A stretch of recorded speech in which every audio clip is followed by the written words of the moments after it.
The Battle of Bannockburn, in the year 1314. One of the most decisive battles in medieval Anglo-Scottish history.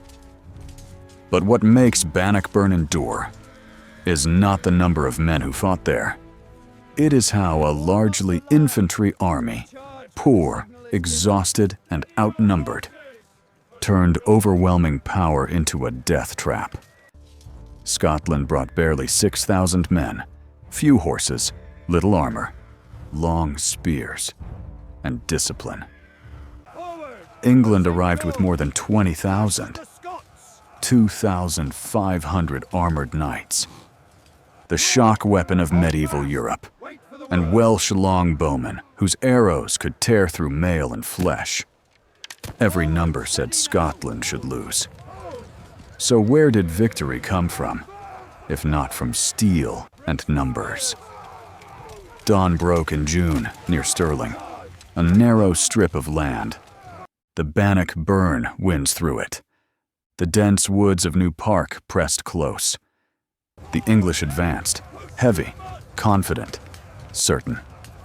That momentum alone would decide the day. The Scots did not move. They stood still. Spears raised, a forest of points waiting. Here, space itself was the weapon. And when space was locked, power began to suffocate. This is not a story of individual heroics. It is a story of a battlefield deliberately designed. If you want to understand why the larger army collapsed faster than it could react, stay with me to understand Bannockburn. We must return to a Scotland standing on the edge of erasure. At the turn of the 14th century, Scotland was no longer a free kingdom. Edward I had crushed the country with methodical force. Chroniclers would remember him as the Hammer of the Scots, a ruler who conquered not just land, but obedience. Scottish nobles were forced to swear loyalty. Those who refused were punished publicly, not merely to remove resistance, but to destroy the will to resist. Medieval sources, such as the Lanarcost Chronicle and the writings of Walter of Gisborough, describe executions staged as spectacles, warnings meant to travel faster than armies. In 1305, that warning reached its most brutal form. William Wallace was captured, hanged, drawn, and quartered. His body was displayed across England. The message was unmistakable. Scotland was finished. But in 1307, Edward I died. And with him died the system that had held Scotland down. His son, Edward II, inherited the crown, but not his father's authority. Where Edward I built Conquest like a machine, law, fear, and relentless pressure, Edward II inherited a war he could not control. Modern historians such as Michael Prestwich note that Edward II lacked both the political dominance and the military discipline. That had defined his father's reign. That weakness created a fracture, and into that fracture stepped a man with no path backward. But before Robert the Bruce, the Scots had already learned one crucial lesson. In 1297, at Stirling Bridge, William Wallace destroyed an English army by forcing it into narrow ground. The victory was real, but fleeting. It won a battle, not a system. Bannockburn would be different. It would take the lesson of Stirling Bridge and turn it into something permanent. Terrain combined with discipline, unified command, and a strategy built for a long war. Because space is only an opportunity, it becomes a victory only when controlled by a system. That system belonged to Robert the Bruce. In 1306, Bruce killed a rival inside a church. A sacrilege, he was excommunicated. declared an outlaw, and yet he crowned himself King of Scots. At that moment, Bruce had no secure land, no standing army, few allies, but he had crossed the point of no return. As historians such as G.W.S. Barrow, Fiona Watson, and Michael Brown argue, Bruce understood a hard truth. He could not win quickly, so he avoided open battle. He dismantled the English power castle by castle. He let time do the bleeding. By 1314, nearly all of Scotland was back in Scottish hands, all except one fortress, Stirling Castle. Whoever controlled Stirling controlled the gateway between northern and southern Scotland. When Bruce's brother laid siege to it, a deadline was set. If no English army arrived by June 24th, 1314, the castle would surrender. It was a trap, but not for the Scots. When Edward II learned of the agreement, he had no choice. He marched north, not because the moment was right, but because his legitimacy demanded it. He did not get to choose whether to meet the deadline, and when he arrived, he would discover a colder truth. He was not choosing the battlefield. Robert the Bruce had already chosen it for him. Edward II could not allow Stirling to fall without a fight. Losing that fortress without battle would have been humiliation, a public admission that England no longer controlled the north. So he gathered the largest army England had fielded in years, more than 20,000 men, around 2,500 armored knights, the hardened core of English military power. 3,000 Welsh longbowmen. Their arrows are capable of punching through mail and flesh alike. And behind them, thousands of infantry, ready to occupy whatever remained. This army marched north with confidence. They believed numbers would solve everything. That weight alone would crush the Scottish rebellion, once and for all. Robert the Bruce knew exactly what was coming, and he prepared accordingly. He did not plan to meet the English in open ground. That would have been suicide. Instead, he chose the battlefield with care. A narrow strip of land near Stirling, trapped between the winding Bannock Burn and the dense woods of New Park. Here, the English army could not spread out. Their cavalry could not maneuver freely. Their numbers would press inward, not outward. Bruce ordered hundreds, perhaps thousands, of small pits dug into the soil. They were covered with branches and turf, invisible to charging horses. They were not meant to kill.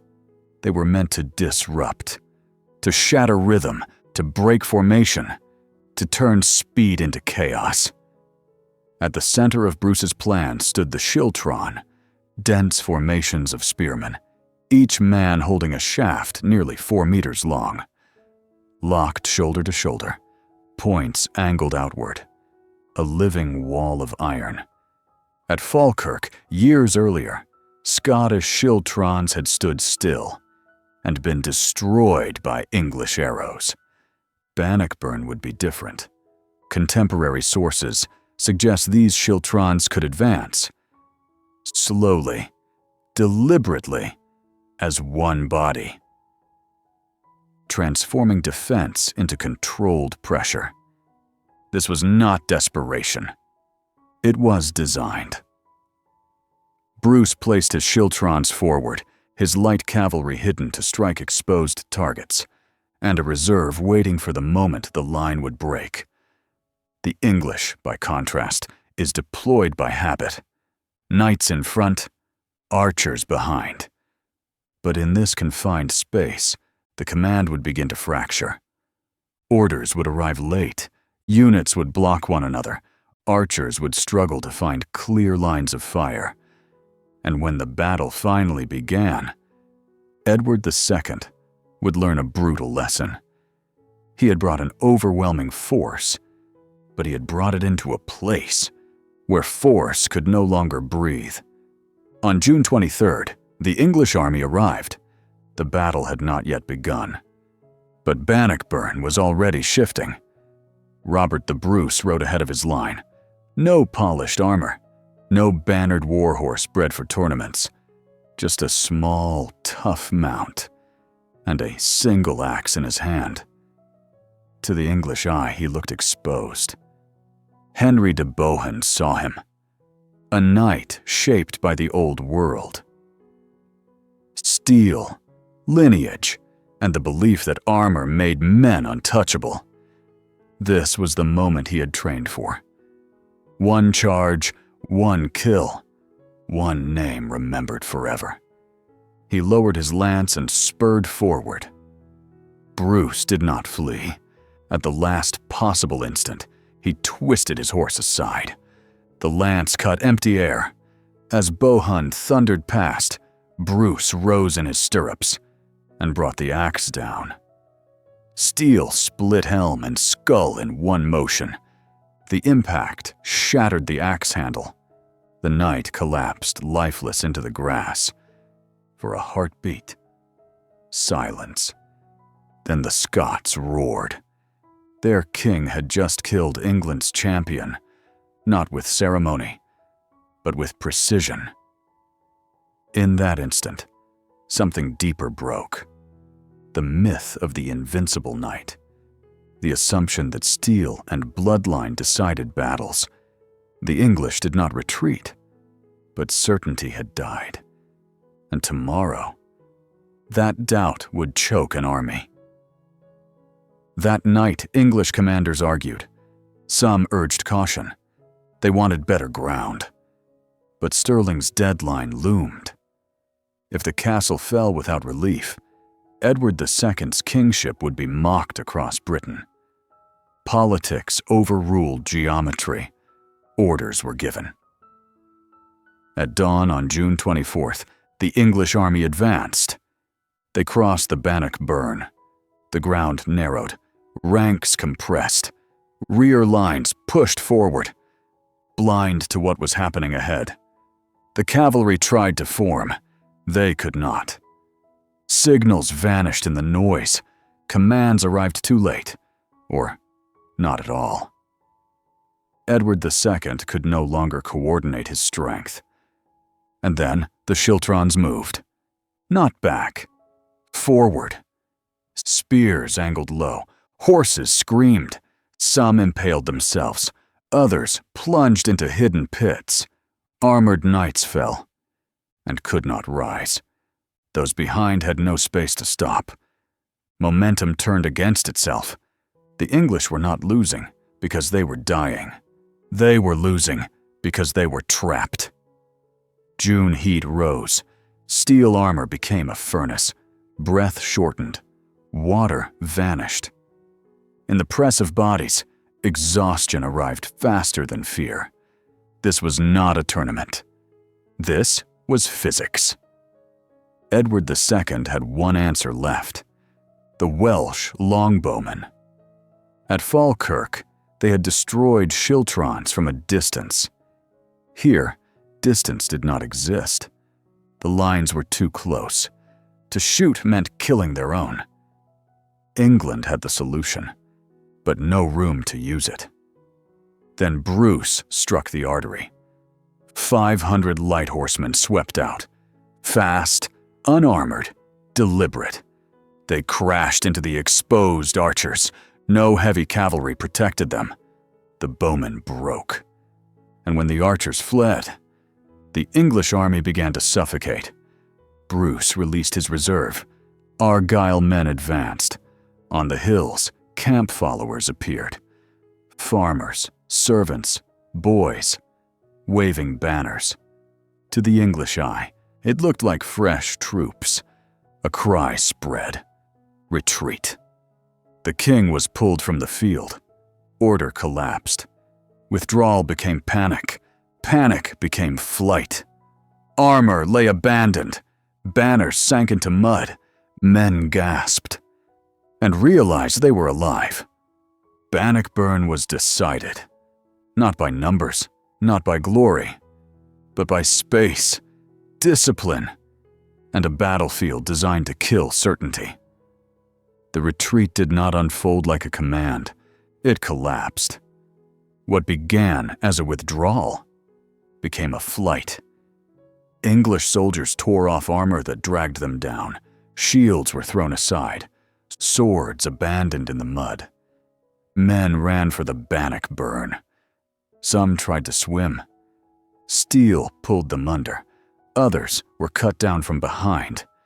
As the Scots pressed forward, the field emptied, not in order, but in terror. Edward II escaped. His army did not. By nightfall, the scale of the disaster became clear. More than 4,000 English lay dead. Noble houses were erased in a single afternoon. Dozens of lords were captured. Their ransoms are worth fortunes. For Robert the Bruce, those ransoms mattered. They paid soldiers. They repaired castles. They sustained a kingdom that had survived on exhaustion and faith. For Edward II, the cost was deeper. His authority cracked. Barons whispered. Enemies watched. The momentum England had built over decades ended in one narrow strip of land. But Bannockburn did not end Scotland's struggle. It changed its direction. For the first time in a generation, Scotland was no longer fighting to survive. It was fighting to be recognized. Bannockburn did not end the war overnight, but it locked a sequence. In 1314, Bannockburn gave Scotland something it had not possessed for a generation. Real military power. Not hope, not symbolism. Power that could not be ignored. That power made the next step possible. In 1320, 6 years later, Scotland spoke. Not with weapons, but with words. The Declaration of Arbroath, a letter sent to the Pope, not pleading for mercy, but asserting a principle. That kings exist to defend the freedom of their people. That sovereignty belongs to the nation, not to conquest, not to bloodline. And that if a king fails in that duty, he can be replaced. Bannockburn gave Scotland leverage. Arbroath gave Scotland a voice. And in 1328, that voice was finally recognized.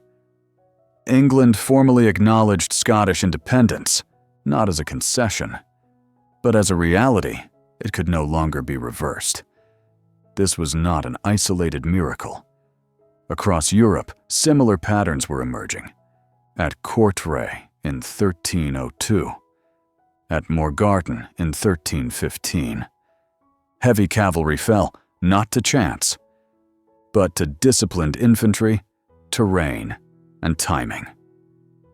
Bannockburn was the most complete version of that model, not improvisation, design. And that is its lasting lesson. In war, systems defeat moments. In history, structure outlasts heroism. And in life, controlling the rules of engagement matters more than raw resources. Bannockburn does not prove Scotland was stronger. It proves that whoever controls space controls the outcome.